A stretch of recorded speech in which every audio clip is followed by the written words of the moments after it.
Hello everyone, I am Tacit, and today I'm going to be going over everything with the Gems of War, isn't it? Ironic event in which the Iron Vlasta is added to the game. So this week has a lot of Urskaya things going on, not just all the standard things, but even the weekend event this weekend is related to Urskaya.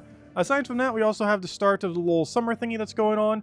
Of course, we'll just get like 2 free things at the end. However, one thing that we get in a couple weeks from now will be the actual event itself. We'll be able to get a special armor, troop, all that kind of stuff. So that'll be the main event, whereas these will just probably be like a little bit of gems and some trade stones and such. Anyways, let's start getting into things. So first thing to kind of mention, of course, the Mythic that we covered a full-length video on Friday is still available for the next few days. Today, tomorrow, Wednesday, and Thursday, basically until Friday at reset time. You'll be able to still get this troop. That means if you already got it or you don't want to get it, you would want to wait until at least Friday to go and open all of your keys. Otherwise, you still have a few days left to go and get it. So let's go start with the actual new troop. So this troop, unfortunately, not too good, but a great time to stock up on blue-red arcanes if you need them, as they are only 200 glory each this week.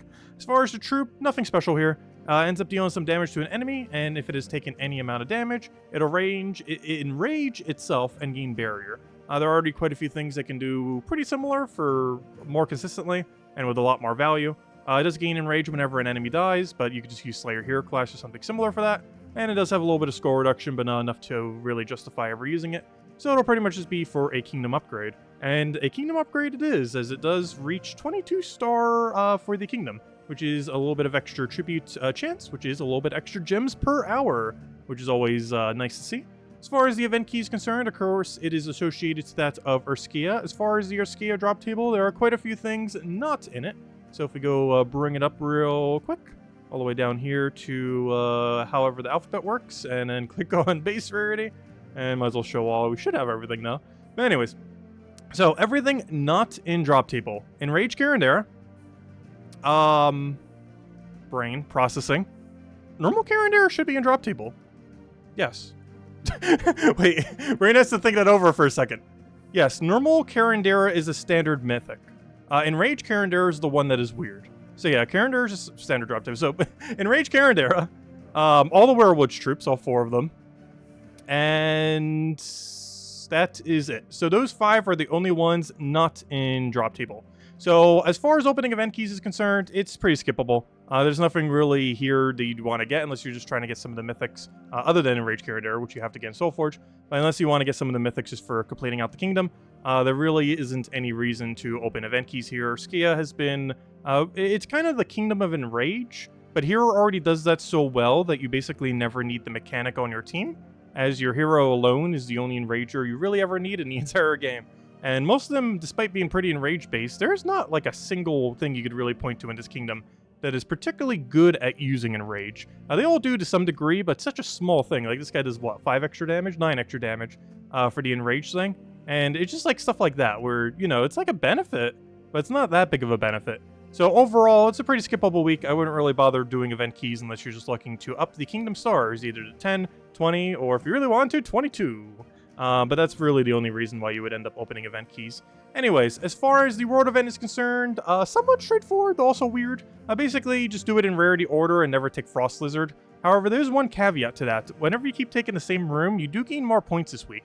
So one thing that you might want to keep an eye on if you do want to min-max the points is it's set up in a 15-15 format, where by the 31st battle, you can just do rarity order and eventually you'll just beat all Frost Lizards. But for the first 30 and 2 segments of 15, you will kind of have a little bit of a different set, where you have the first 3 rooms and then the next 5 total, and then you finally get to 6 for the 31 onwards. But anyways, basically, whatever you see the most in this first section, you should prioritize taking in both the first section and the second section. So by this, we have Moon Phoenix. So since Moon Phoenix will constantly keep gaining more points, and we have 2 of them here, we're going to want to focus on Moon Phoenix for the first 15, and eventually it'll just be down to all Frost Lizards. And then for the second section, we also want to do Rarity Order, but when we have the option between whatever our second purple is, and our purple that we took more often in the first section, you want to prioritize the one that you took more in the first section, which in this case for us will probably be the Moon Phoenix, though for you it could be the other way around. And this will probably give you slightly more points, but if you don't want to worry about any of that, just don't take Frost Lizard and you'll be perfectly fine as far as scoring is concerned.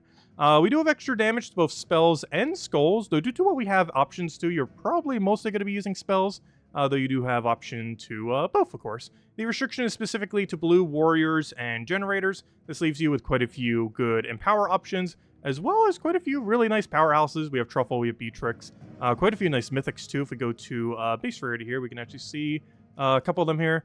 We do have things like Piskia for the Devourer, Sycorax for the mass mana accumulation, and actually that's about it. And the funny thing is, the other team I made actually uses both of them, so maybe there aren't that many good mythics. As far as legends, you have some good legends. You have Truffle, which can completely solo on its own, Beatrix for the cleanse, and just really good damage. And as far as mana accumulators, pretty much anything with the word empower, probably pretty good. Farster also pretty good for the mass green there. But any of the empowers here, gonna be, if I can spell the word empower correctly. But any of these, gonna probably be a pretty good idea, depending on what you're building into, of course. A lot of greens to use, so Moonsinger might be pretty high priority. Malcandessa for the greens, stuff like that. Well, you can use any of them if you happen to need it. Like, we have access to 4 times Curse, if you want to put that in some kind of purple, get a bunch of mana that way. Keep in mind the weapons are also restricted to the blue, of course.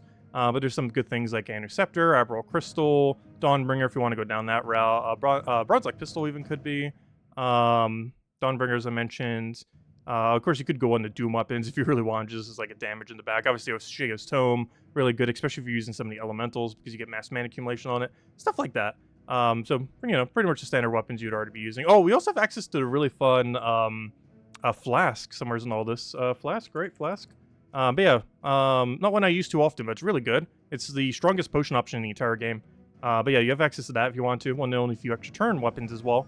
And that also means you probably have access, I didn't even think about that earlier, even though I made a different team for something else. But yeah, we also have access to Rope Dart if you want to build around that. So quite a few good options in that regard. So yeah, decent amount of teams. But honestly, I feel like most teams will probably use a Truffle and or Beatrix and kind of be centered a bit more around that, as they're just really nice and consistent. Anyways, aside from that, we have a few other Urskaya related things happening this week. Every single day is actually something Urskaya related, which is very rare for a week because normally the weekend event is not always associated to the kingdom, but this time around it is. So this Tuesday, we're going to have the absolute worst faction in the entire game. Maybe not worst, but it's definitely the top 3 hardest faction in the game. So if you're looking to get this done, you might want to do it tomorrow while you have some extra benefits, rather than trying to do it without those extra benefits.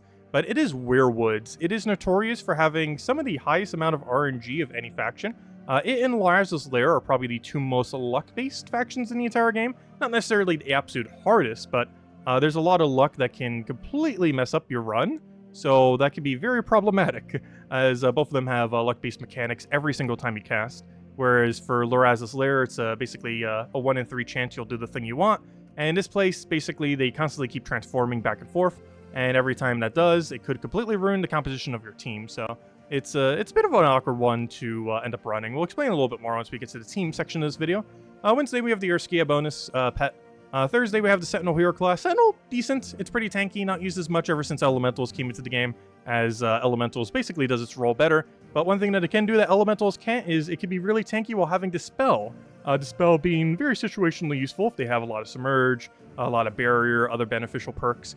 And this Friday, we're going to be getting a raid event. A raid event is going to be bringing in a new Urskaya weapon. I believe Urskaya Exploding weapon, if I'm not mistaken. So I'll be able to go get that. And another one for the pile. Anyways, as far as Soulforge is concerned, as far as troops are concerned, that's weird. I checked weapons, but I didn't check troops. Do we have anything good? Also, I think this is one of the first times Leo's been available, if I'm not mistaken. Not particularly useful, but hey, there it is. Let's see. Yeah, I'm not seeing anything worthwhile, unfortunately. Yeah, wow.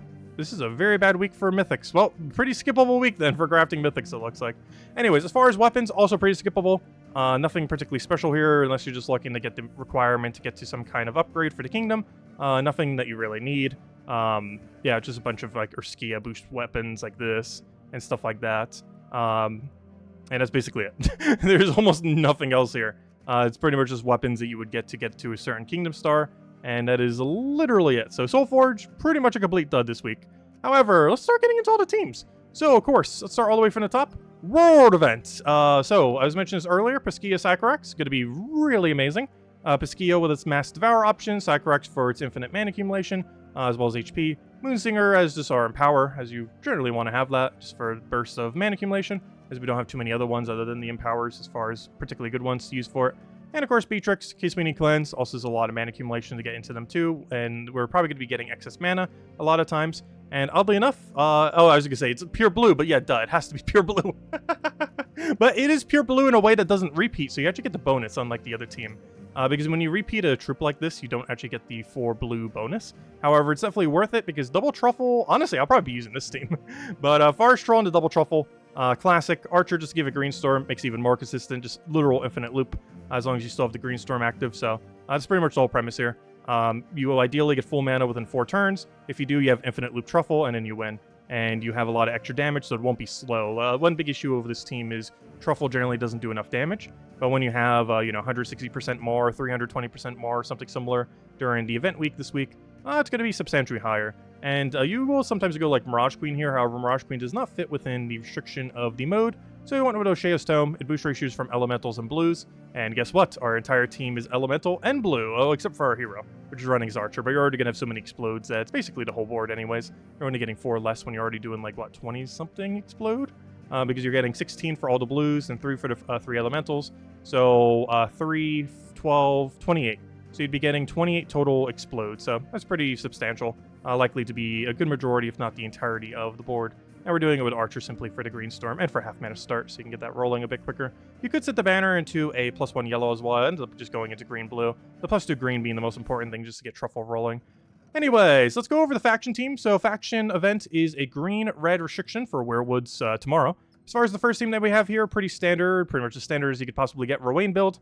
You don't really need anything special for it. And of course, even though it's green-red restriction, you're allowed to use any colored weapon in that mode. For the higher level range, this one's pretty flexible. Obviously, you don't have to do this exact team, but just a Mirrorlift Leprechaun base for the mana accumulation, using any 2 damage sources you want. In this case, we happen to be doing Rope Dart Ubistet, but of course, you could just do mana accumulation Zolgoth or weapon Zolgoth or however else you want to run it with your 2 damage sources in there. That just happens to be the way we're going for that one. As far as the Pure Faction, it is probably time to explain how on earth this Pure Faction works, as it is one of the hardest in the entire game. Arguably the absolute hardest, but maybe not. I still feel like Larasis Lair is slightly harder, but the enemy you have to fight or the team you have to fight isn't as hard though. Whereas the team you have to kind of fight in this one can be a little bit more annoying. Anyways, main premise of this place is everything transforms into Torben, and Torben transforms into everything else. Is the easiest way to explain this. So all 3 of the other troops, they transform into Torben. This one has a 20% chance, 25% chance, and I completely forget what the other one is, and you generally never want to start with it. But they all have a chance to become Torben, and then Torben has a 25% chance to become one of them. So it's basically just keep shuffling your team back and forth and back and forth. The main premise of what you want to do is ideally almost never cast your Werebear unless it's about to die. You want to use this, basically you want to make sure, going into the final fight, that your first slot is Werebear. And there are 2 ways to do that. Double first slot your Werebear, and let the first one kind of be your sacrificial one. And then just like have your base of your other 3 behind it. Or just don't ever cast your first Werebear unless you absolutely have to keep it alive. Or in a dire situation where you just really need mana. And just keep it there the whole time. And then as long as you just don't cast it, there'd be very few, if 0, total times it could have transformed. And then by the final fight, you have yourself a Werebear ready to go. Where you're using Werecat as is the primary damage source of this location, ends up dealing a bunch of damage, and if there's 13 plus red, it will deal triple and create a bunch of reds, and basically keep making it so your Werecats can keep casting. Really, really great once you get to 13 plus red. Problem is getting to 13 plus red. And as far as the other guy, he ends up transforming all blue to red, which is why you want to have at least one of him on your team, as you do want to go get that blue to red transform. You always want to make sure you have at least one of them. Generally, later on, you're going to have too many of him. However, you do want to make sure you always have the one just so you have that way to get the red, as Werecat really needs those reds in order to function. But your main kill premise is just spam Werecat until you win. So basically, you want to go into the final battle, ideally with 1 Werebear, 1 Werecat, and 1 Beastmaster in that order. So you can lose your troop if you want. So again, like I mentioned, you could double up on Werebear. Really, it just depends how you want to go. The Werecat method is mostly just more offensive. So if you feel like you're a bit tankier and you want to go down that route, it will be a little bit quicker with more Werecats. But you could play it safer by having double Werebear, Werecat, Beastmaster, and try doing it that way.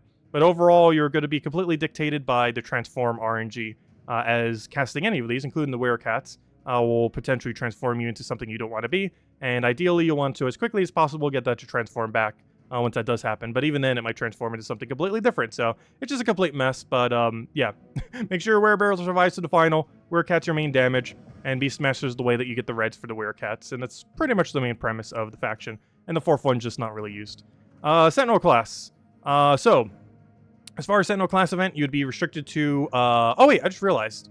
You actually can't run in Rage Carandera for this team. Oh no, I forgot. It has to be Urska's. Fine, we'll just do the other method. I was gonna say the cheaper version of this is just to spam Spirit of Rage, but I forgot. The other thing is not a Urska, because it has to be it has to be both Urska's and Urskaya, not to be confused with each other. Urskaya being the kingdom and Urska being the troop type. But for a Thursday event, it has to be both, not one or the other. So yeah, let's just stick with the super cheap one then. I was gonna go for a little bit of a mixed team there, but fine, we'll go this one. Let's see. Good thing I remembered that, because someone would have pointed it out in the comments. Because sometimes I do mess up on them. But anyways, here we go. Nice straightforward. Basically, we're just running Summer's Fury. You could also do Dawnbringer or something. And Summer's Fury puts reds back into itself, +3 red banner, and it's the whole premise. And you have some backup mana accumulation if you want. But we're basically spamming Summer's Fury or Dawnbringer or any similar red weapon that hits all enemies until we end up winning. And that's the whole premise here. As well as the premise of the other team, just with a lot more Caranderas in it. But anyways, next we have their Urskaya Trials, which did get reworked. So what it was before, I completely forget. Showed on stream last night. However, now it is way easier to win. Not only do you have a 50% score reduction tank that you can use, you could also put him further back on your team and use him as, like, for example, almost something like this, or however else. But he has full AoE, so you can just keep chipping them down full AoE until they die. And you can win literally off of that if you want. However, you can also use him a little bit more like we are in this team as a tank. So he's 50% score reduction, keeps your team alive a bit longer. This guy, he creates a bunch of red. He also has enrage chance, but you're mostly using him for his red. Just feeds your 2 troops. You're good to go. Spirit of Rage, we kind of already showed earlier, but mostly used for its fire link. But it also has the benefit of mana accumulating a little bit. Not as much as the Urskaya, or the Urskaya in blue will end up doing, but still a decent amount. And Baba Yaga is your way to just auto-win. As long as your Baba Yaga is alive, you cannot lose, pretty much. Not only does it have not only does it double tap 2 enemies, or hits both of them, the last 2, but it also silences them, so they're not going to get a cast off on you, as long as you don't have immune. But you also get a summon, so you just keep summoning over and over and over again. So as long as your Baba Yaga is alive, you basically auto-win. And unfortunately, you do have to go Urskaya banner. You can't put it into a banner more favorable to Baba Yaga. This is a pretty bad banner for her. However, it still ends up working out pretty well. And even with the -1 purple, you're still going to have plenty. And even though you might be sacrificing your only brown, or seemingly your only brown, the thing she summons does have brown. It does do extra damage to silence enemies. So by the end of it, you're going to have a brown-purple with her. And basically, you just fill her with green, fill the other one with brown, and you're good to go. So worst comes to worst, Baba Yaga with her summon is just enough to win.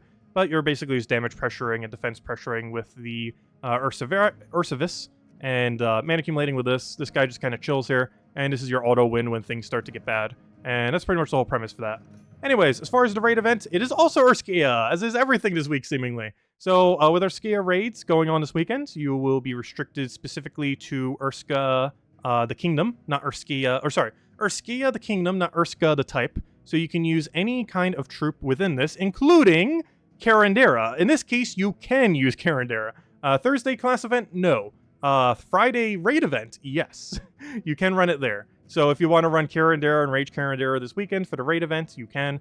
This particular team shows it with normal Carandera because it has a lower mana cost, and the main thing you're actually looking for is the Doom Skull convert, not necessarily damage. But of course, you can put in Rage Carandera in it. You can even put both if you really want to. But the whole premise with this is we're running 50% mana start off of Urskula. This 50% mana start will give our Sentinel 50%, as well as the raid troop 50%. This raid troop will just go and hit the boss. Basically, the whole premise of this is pretty standard raid setup where you go throw a Mang at the boss, you then go throw a raid Slayer at the boss, and then you just go pile them down with skulls. And that's pretty much the whole premise of this team here. Cast Mang, cast the Burengari,